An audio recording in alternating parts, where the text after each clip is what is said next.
So please can I ask those who aren't staying for the LATCo board meeting to bid us good night? Thank you. Sorry to be so. Yeah, naff off. Thank you.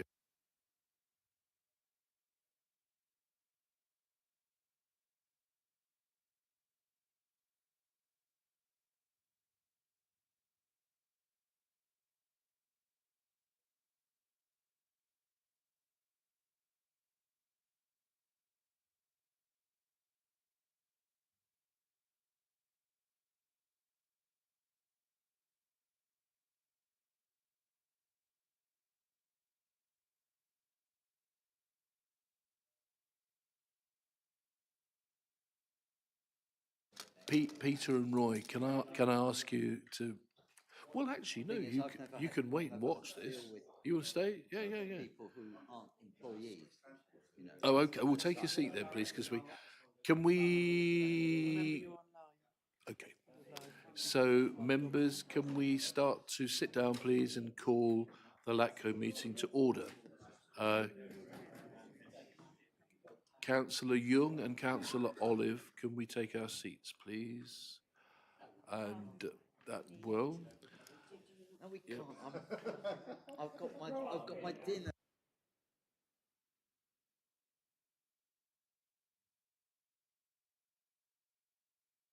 Right, thank you very much. I think everybody's seated. We have who's here. Good evening, everybody. Welcome to the Local Authority Trading Company Shareholder Committee on the Wednesday, the 4th of February 2026. We are here at Blackdown House. I'm the chair of the LATCo Shareholder Committee. Welcome everybody, including any councillors and public. The meeting can be viewed live online on the Council's YouTube page and is being recorded and available on YouTube at the end of the meeting. Agenda and papers have been published on the Council's website. Can I request that councillors and officers refer to page numbers from the agenda in helping us to find the appropriate information? There's some basic housekeeping there. I won't go through those. So we'll now start the meeting by doing a roll call and declarations of interest. This covers item 3 on the agenda, and I'll invite Alethea, our Democratic Services Officer, to read out your name. Please confirm your attendance by saying present and whether you have any declaration of interest. So I'll go to Alethea for that roll call, please. Okay, so I'll start with yourself, Paul Arnott. Present and no declarations, thank you. Sam Hawkins. Present, no declarations. Jeff Young.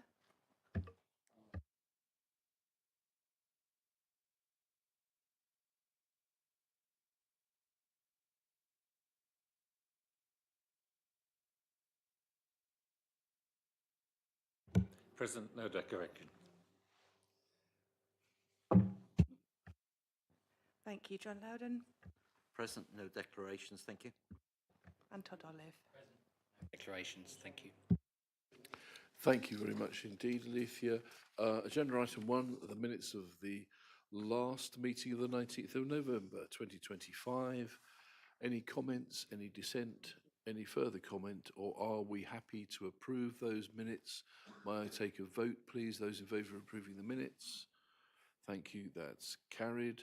Alethea, agenda item 2, apologies. Do we have any apologies? No apologies. Thank you very much. Declarations of interest, item 3, we've already covered. Public speaking, there are no public speakers. Matters of urgency, item 5 on the agenda is a matter of urgency. No, it isn't. There are none. That's slightly confusing, isn't it? Okay, there are none. Confidential or exempt items, there are no items as such. So agenda item 7 is a governance update, which is page 8 to 54 on your agenda. And we have David Robertson, pleased to present the report. David, please.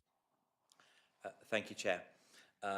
Before I go into the body of the report, I just want to highlight that when we circulated the reports, we had some quite comprehensive questions came from Councillor Loudon, which I've prepared a written response, which has been circulated to members of the committee.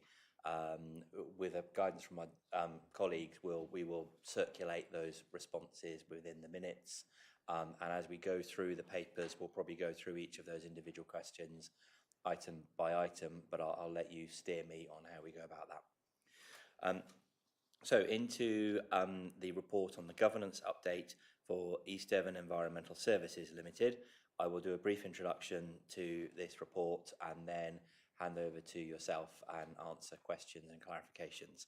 So the purpose of this report is to adopt the updated and bespoke articles of association for the company, to adopt the proposed shareholder agreement, which will also regulate how the company is operated, and thirdly, to review and propose changes to the council's constitution, which will enable this committee to operate fully within. It regularises the operation of this committee. Just to briefly summarise how this report has been produced and how we've got here.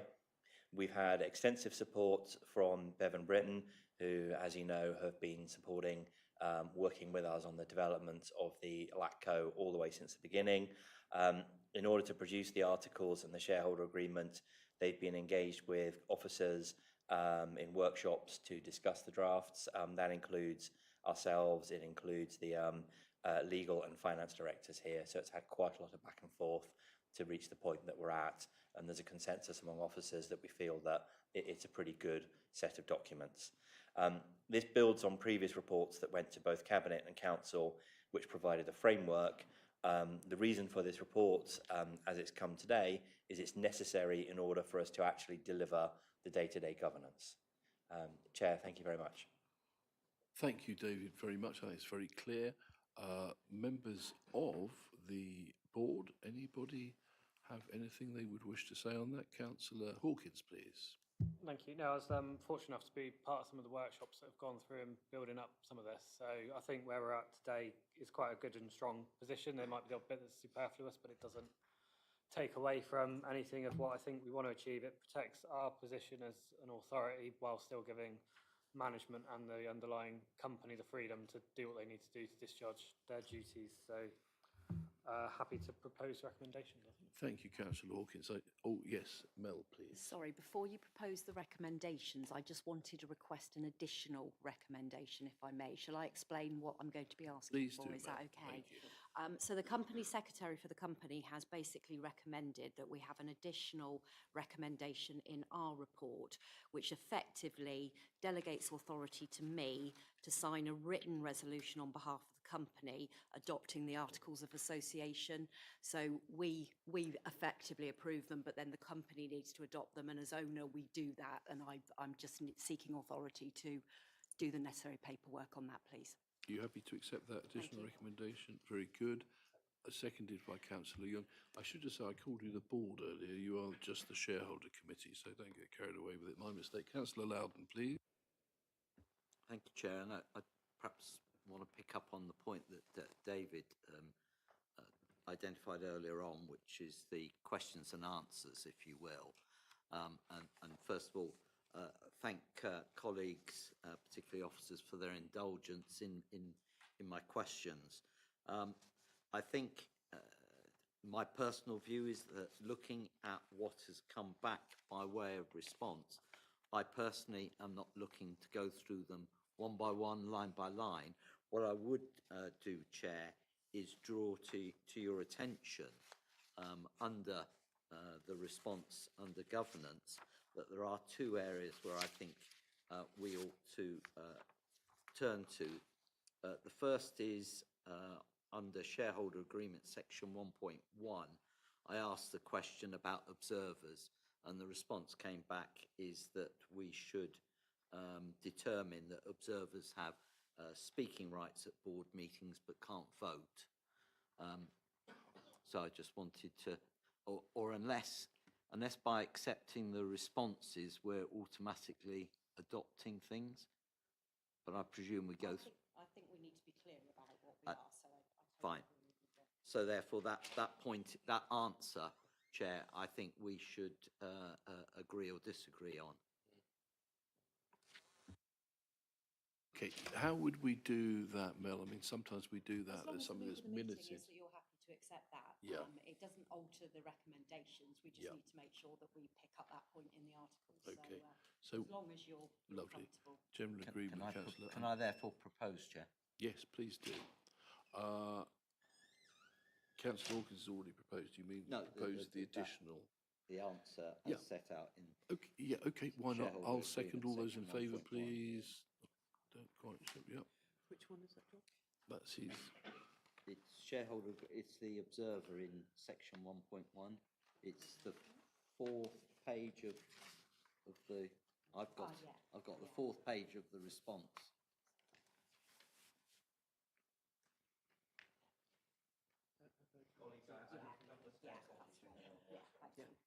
Yep.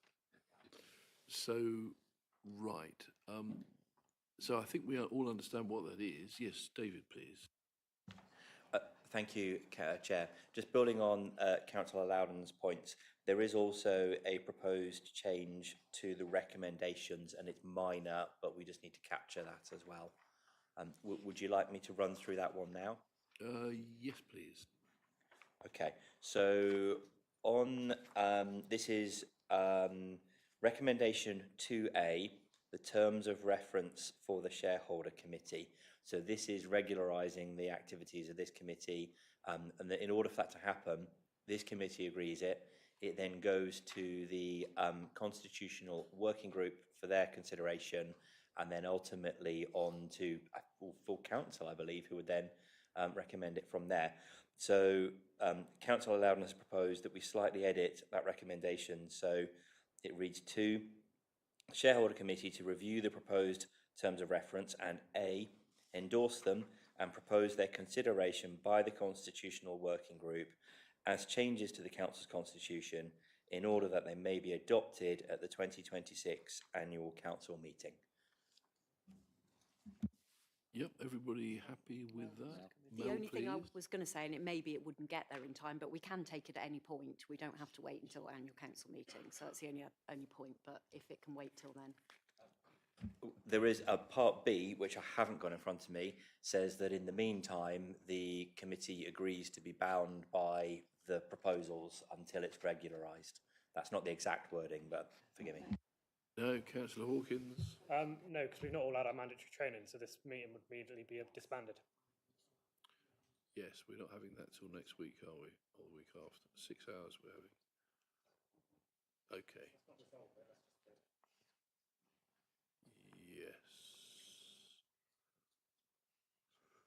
So we're kind of, I feel well cited on all of this, but I'm on the margins of being confused by how much extra we're putting in these recommendations, to be honest.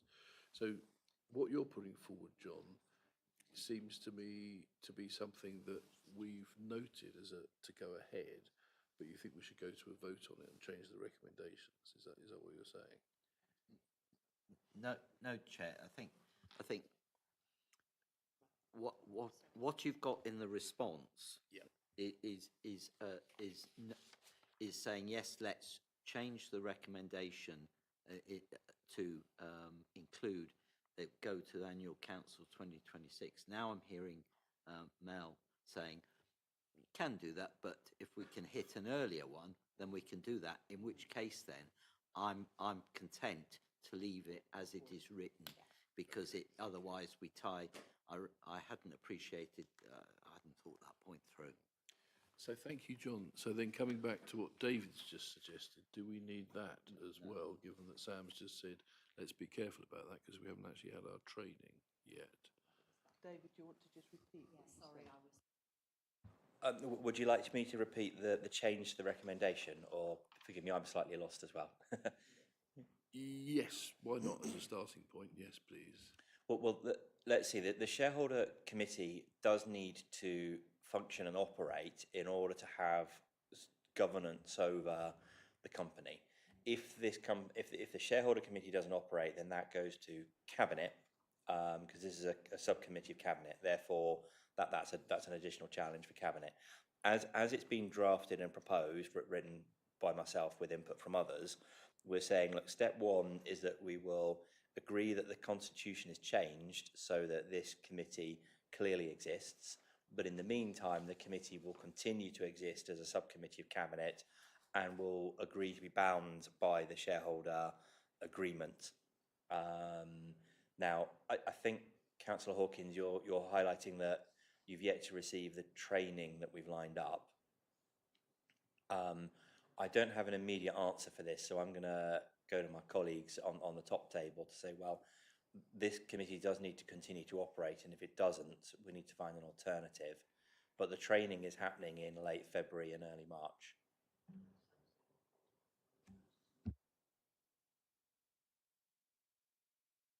I think the issue is the terms of reference we're about to say we're going to follow says all members must have had this training. So to continue this meeting, if we're going to act under those terms, we've all got to say, okay, we're no longer meeting, so the meeting automatically ends. I'll vote for that. So it seems if just, I don't know, suspend that one line, that sentence, and it's all fine. Because common sense is, of course, we can just crack on and we get our training next week. Happy with that. It's just what we're passing those words exactly as written is saying, let's go home. Happy either way.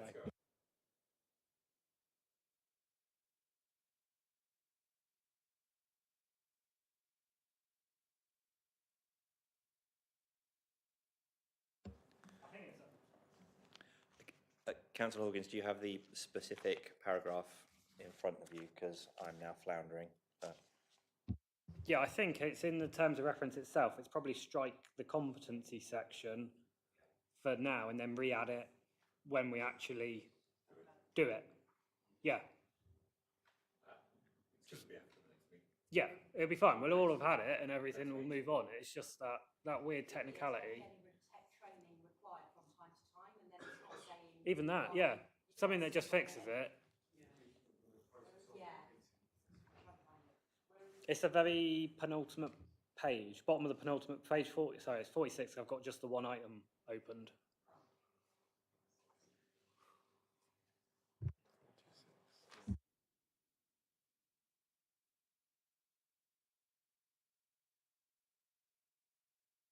Sorry, it's within the terms of reference. So Appendix C, it's competency on the final or the penultimate page of this report item.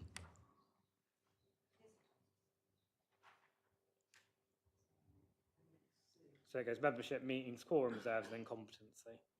Page 53.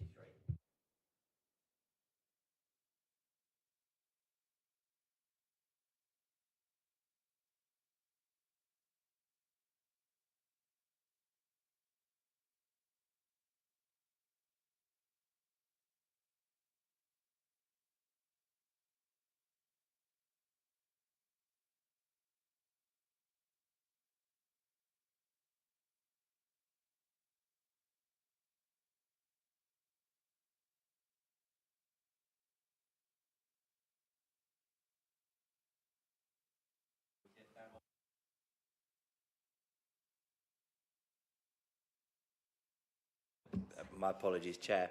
A conversation going on between officers here just to clarify the change to that wording. The current wording at the bottom of page 53 is that all members of the shareholder committee and cabinet members attending as reserves must A, have undertaken mandatory training. Now, what we're identifying is circumstances where members of the committee will not have had an opportunity to have undertaken that training. So the proposal is we remove the word have and we replace it with must undertake mandatory training. Is that?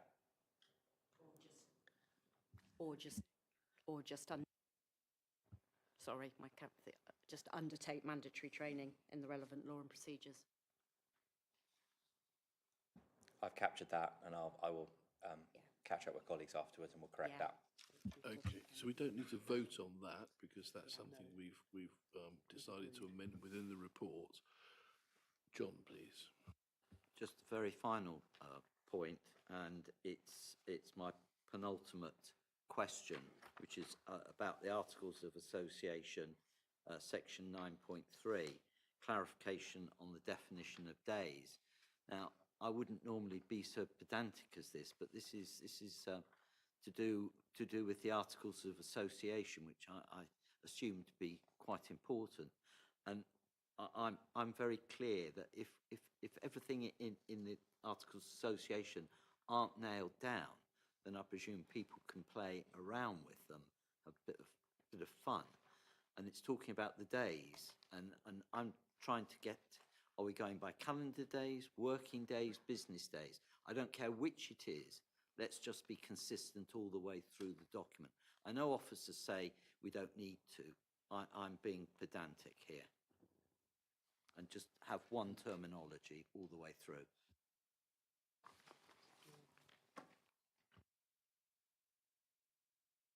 It's okay. So happy to give some time for officers to think this one through. No worries. Thank you, Chair.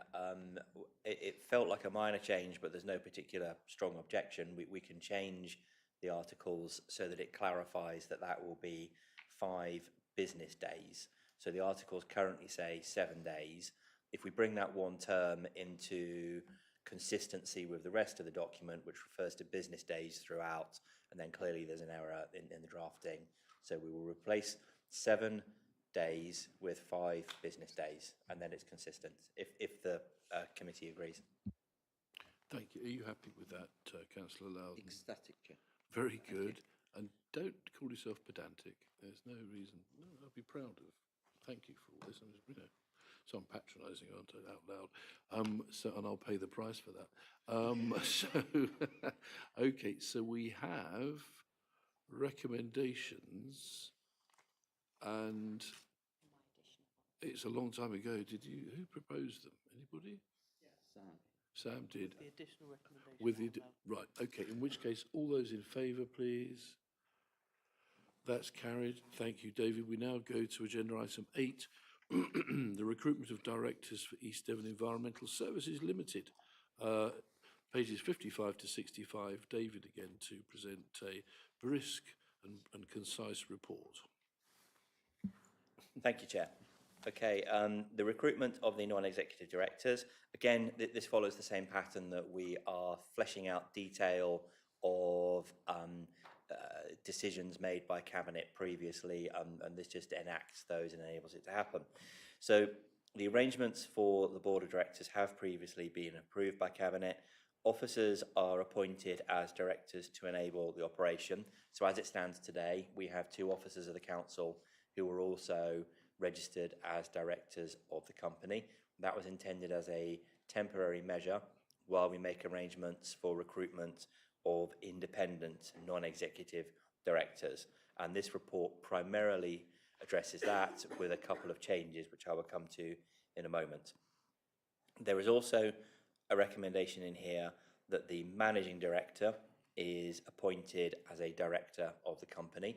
Again, this just regularises that and empowers us to make that change at Companies House. The managing director starts their employment on the 16th of February, in a week or so's time. So within 15 days of that appointment starting, we'll get them registered at Companies House as a director as well, enabling them to fully engage as was intended. The significant change that I'd like to raise here, Chair, or 2 of them rather, is firstly that the existing proposal was that there will be an executive finance director.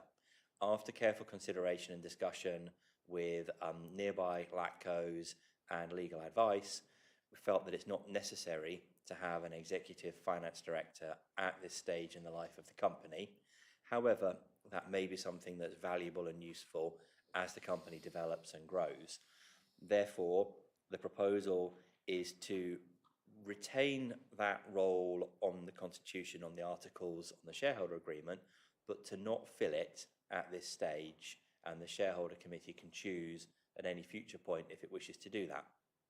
Now, in order to balance the board and ensure that we have adequate skills still, it is proposed that there is an additional non-executive director position created, and that the recruitment into that position will be specifically for someone with appropriate financial experience and skills.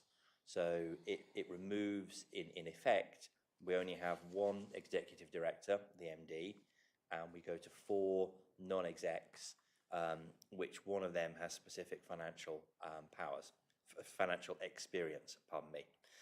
The second change, which again comes from further advice excuse me, comes from further advice and consideration is to emphasise the role of the chair.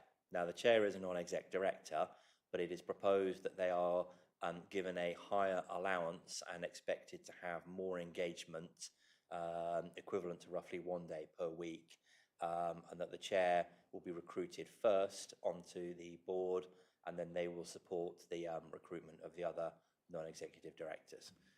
Thank you, Chair. Thank you, David, very much indeed.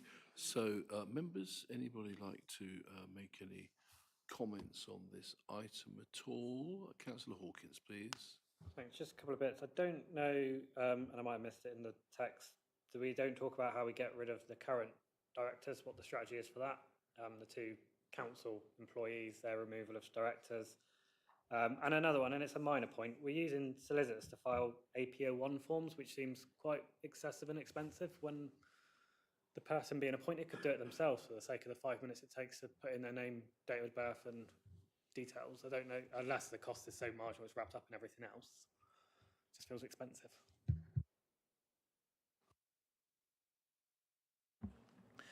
As a general answer, the power to appoint and what's the opposite of appoint? Disappoint? Terminate. That sounds rather to either disappoint or terminate. That lies with this committee, and that at any time. So, in practical terms, when we reach the recruitment of the independent non-executive directors, at the meeting where this committee approves those new appointments, you will also terminate our two colleagues. I feel very uncomfortable with that wording. With extreme prejudice, I think. Okay, so thank you for that answer. Any other questions or comments, committee? Councillor Loudon, please.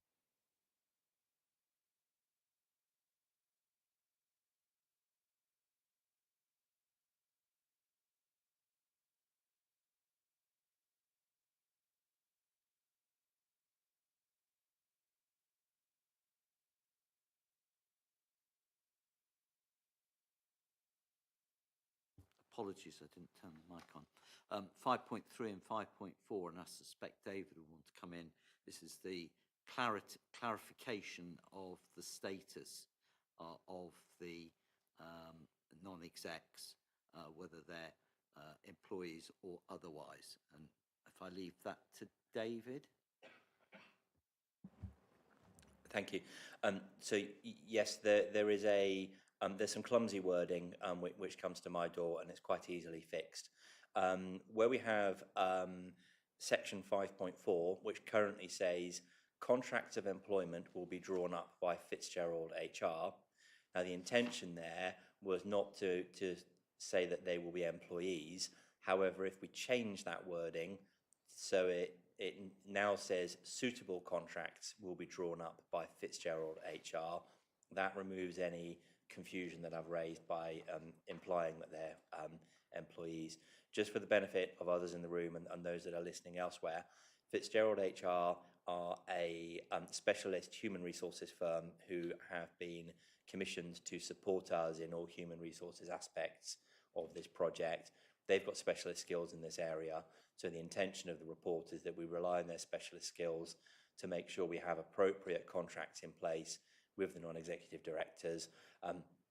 There's an interesting nuance in here that while they are not employees, Her Majesty's Revenues and Customs has decided that for tax purposes, they are employees, which I would imagine is because they pay a little bit more tax. Thank you, Chair. Thank you, David. John? Do we, I'm just looking to my colleagues to accept that. Yeah. Can I then just move on then, if I may? The next is section 8.4, which links to recommendation 5, which is that we need 3 members of this committee form the selection process panel, Chair. And I'm just wondering whether it should be Chair, Vice Chair and the portfolio holder for environment. Yes, I can't see the 2 other committee members protesting against that. David, please. Thank you, Chair, and thank you, Councillor Loudon. Perhaps to help with this, and I totally agree, and I think that's very sensible, I anticipated the committee would nominate 3 of your number to be on the actual interview panel and so on. I've also anticipated that we can run the interviews, and then immediately when the interviews are finished, we can then convene a formal session of the shareholder committee where either, well, the 3 that have conducted the interviews would technically be quorate and could make that decision, or colleagues could then join at the end of the day and then be involved in scrutinising and reviewing that decision. That felt like quite an elegant way of allowing 3 of you to spend the hours it's going to take to do the interview process, and then the rest of you to join in at 6 p.m. or 4 p.m, whatever it might be, and review the decision. Thank you, Chair. So committee, are we happy with that? Both the person, oh yeah, Jeff, please.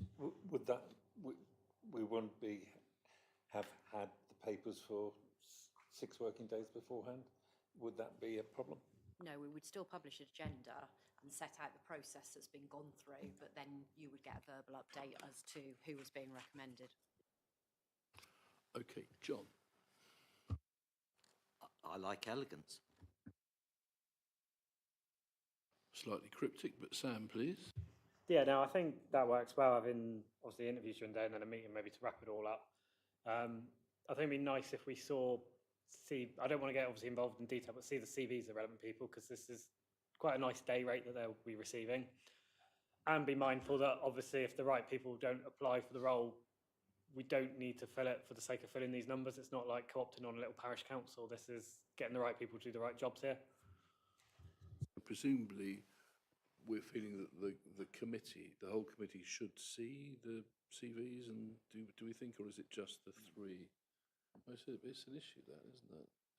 About how open we are. Well, with respect, I think you're getting into the weeds. And if you think about how we've done this for interviews for directors to this council, we go through a similar sort of process. But it is not a opening of the whole process. I'm sure at the very end, if there were summaries of the key skills, experience, etc., I'm sure that could be put, because we often do have that in the pack of papers anyway, from memory. Okay, thank you, John. John, anything else that you've got on your list? Yeah, I'm sorry, Chair. So just going on, then it's going back to point that David flagged, which is recommendation 4, and it is about the creating a non-exec director, one of which, at least one of the non-exec directors should have finance, etc. experience. And I think there is some revised text for recommendation 4 that I think David might speak to. Sorry, I'm directing. No, thank you for that, John. Yes, David, please. Thank you, Chair. Thank you, Councillor. Yeah, it's good to flag that. So recommendation 4, the creation of an additional non-executive director. I will just remind myself on this as well. The existing text is that this is recommendation 4, that an additional non-executive director post is created with specific responsibilities for strategic, financial, governance and compliance.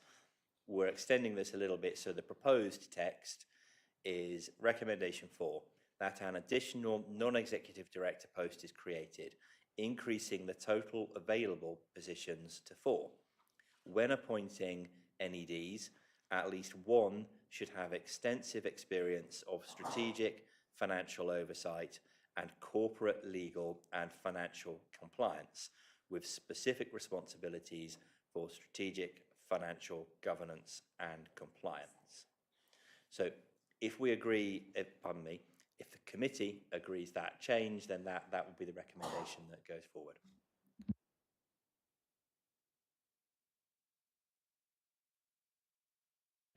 Okay, I take that as accepted. Then the next one is recommendation 5. The first line of recommendation 5 is about the delegation. and there's a new wording that was in the response, which takes on board including the chair in the delegation process. Thank you. Just for clarity, totally agree. So recommendation 5, the new proposed recommendation with the additional wording is as follows. The SHC delegate responsibility to the Director of Place in conjunction with the SHC Chair to implement the proposals for recruitment of non-executive directors as set out in this report. The remainder of that recommendation remains the same. So the change is in conjunction with the Shareholder Committee Chair. So are we happy with that, committee? I'm sure we are. Yep, no dissent there. Thank you. Oh, David again, yep. Forgive me, Chair. In the discussions with the existing directors, which is John Symes and Catherine Stark, who are actually fulfilling their roles quite effectively. Catherine spoke to me earlier today relating to the recruitment of the directors and proposed, I think, a very constructive improvement to the recruitment process, where Catherine has recognised the importance of ensuring that we have a balanced board of directors where we are drawing people from across the range of communities in our area.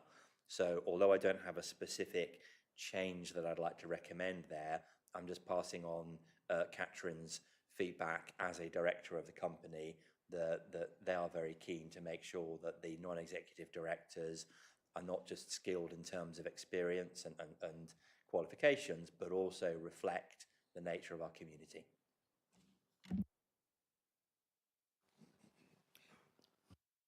Chair, I wonder, and I think that's absolutely the right direction. I'm wondering whether that then links into section 6.1, which is section 6, ensuring specialist skills on the board, and then there was going to be, in the response that was sent out to the questions, that the strategic objectives and the board skills and experiences were going to be slightly amended to reflect what is set out already in appendices A and B. And I would guess that in addition, the point that David's made could be incorporated within that. It all seems to come together from what I can see. Thank you, Councillor and Chair. I think that as we get into the detail of understanding how we want to recruit these independent directors, there are a number of minor changes that will happen to the recruitment process to improve it and develop it as we go along. There is a recommendation in here that the Director of Place is delegated authority to run that recruitment process. So I think hopefully within that we'll be able to, accommodate all of these proposed changes. Can we ask Mel to come in at this point? Yeah, then, I was just going to suggest that we might want to just be a little bit careful that we don't put too many conditions and then we're not able to recruit, because, I mean, we'll take the Standards Committee appointments as an example. We didn't have the candidates that were from that diverse profile or whatever, so I would just say don't put too many. You can aim for that, but I wouldn't set it in stone. Thank you, colleague and Chair.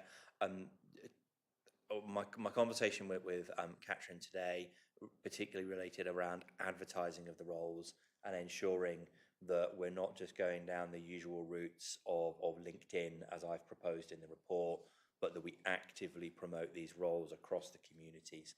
I think that's a very laudable and purposeful thing. And that sounds like best practice anyway, doesn't it? Jeff, please. Yeah, just concerned we're not limiting ourselves to just people in East Devon. If there's someone just over the border with fantastic qualifications, we shouldn't be eliminating them. We wouldn't be doing that anyway. No, would we? I'm but assuming no. now when we're saying now we're choosing people that are from certain areas. Okay, thank you, everybody. So thank you, John and David, so much for that very constructive ping pong, really, on that. Thank you for picking all those points up. So we do have a series of recommendations that we need to vote on as amended, and they're there in your agenda, page 55, everybody. So let's go to the vote. All those in favour, please. Thank you, and that's unanimous. Thank you, committee. The final item is dangerously worded, a project update with a promise of slides. So, David, have you got a kind of rough time that you think this? So yeah, yeah. I mean, I'm wondering. I'm trying to think of a. I'm wondering what the. I'm wondering what you're thinking about doing, David. Whether, given that we've seen these slides, whether you want to plough through them or it's whatever you want to do. We're happy to do it, but probably I'd ask you to do it not at pace. Yes, at pace. Because At pace. well, I'll tell you what it is. If there's it isn't you, but if what happens is a slide goes up and a human being, me or an officer or whoever, just reads the thing out, that's gonna at this time of night that's gonna kill us. So no, thank you. Then over to you. Then sorry. No,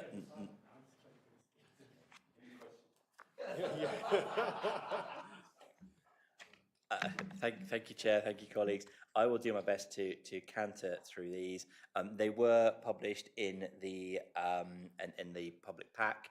To my shame, the first slide actually says on it project control brackets old slide, which I intended to delete. So my apologies. If we move on then, the project control, this just highlights key risks. These are updates to reports that we've given previously. It highlights some key risks there. I would particularly emphasise that fleet maintenance, literally the mending of the lorries, that needs to have its own contract in place. That was not anticipated earlier in the project. It's been identified now. We are actively managing that and we're confident that we will deliver against it, but we are duty bound to flag that that's a key risk. Likewise, with pension providers, we need to procure one, which is a challenge, but it's a challenge that we will deliver against. Naturally, there is a risk of project overrun, so we're keeping a very close eye on that. And there are also risks associated with if we delay recruiting the key staff, then that minimises our capacity to deliver, but those are being managed and, in my view, managed effectively. So the next steps for us are to apply for a fleet operator's licence, which is a key operating licence we need, implement the strategy for the fleet maintenance, and develop financial arrangements for the company. I'm pleased to say that the Managing Director, James Carpenter, joins us on 16th of February, and also we have an interim finance business partner who will be joining us next Monday, working closely with Simon Davies' team and the project team. Moving on then. Each of these individual work streams are quite self-evident. So the information technology, the IT work stream, is on target. Our colleagues at Strata are very actively engaged, and I can report they're being really effective, and they are not reporting any serious issues or risks at the moment. Human resources, likewise, we have Fitzgerald HR, a company within the region who are supporting us on that, and they are delivering effectively. They are already in engagement with staff at Suez in the early consultations relating to the TUPE process. Next slide is fleet planning, and that is on target. So this is the procurement activity to ensure that we have the maintenance arrangements in place. Finance, we previously flagged this as a risk, but we're now reporting this as improving and getting back on track again. As I said earlier, we have a finance business partner joining us, and I think that will make a significant improvement in the capacity in the team. Likewise, the communication strategy is on target and delivering well. I should say on that point that we have renamed the company as discussed previously with the committee. We will then need to produce some branding, and that is currently being developed by some consultants in consultation, working with our internal communications team, and we hope to bring some options and some proposals to the committee quite soon. We may do that outside of a formal meeting so that that speeds the process, and then the branding can then be adopted formally at the next available shareholder committee.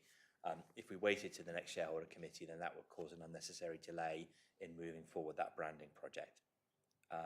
Finally, moving towards the end, Suez demobilisation is on target, and the company setup and governance is on target, as we've just been discussing at length today.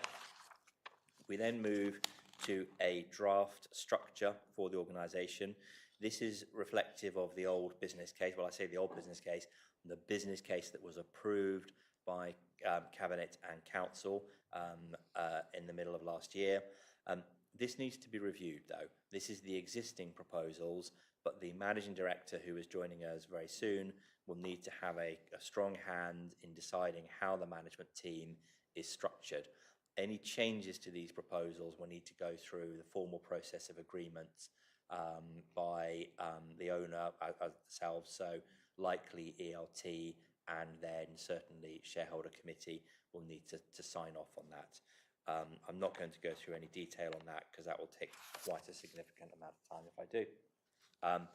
The final slide I just want to flag to members of the committee is an assurance review of the way the project is being managed.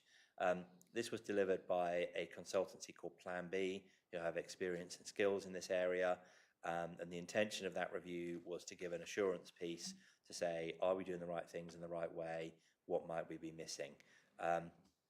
They've identified key areas, which I've outlined earlier in this report rather, a need to address the finance work stream, urgency to understand the existing arrangements for suppliers, and to ensure that the Suez demobilisation remains on track. All of these points are being addressed, and officers both in ELT and the project board are engaged to make sure that happens. Plan B have also offered future proposals for future support, which we can take into consideration as well. Chair, that's the end of the presentation from myself. Lovely, thank you, Dave. And we were all following those on screen, so thank you very much for that. Members, yes, please, Todd, Councillor Oliver. Thank you, Chair. Just briefly on that final slide, please, David, and forgive me if this comes across as slightly cynical, but my reading of this slide is that we hired Plan B, who told us that we need to address the key areas that we were already addressing, and then offered us the opportunity to pay them some more money to do the same again in future? Or have I misunderstood how the areas to address have come about?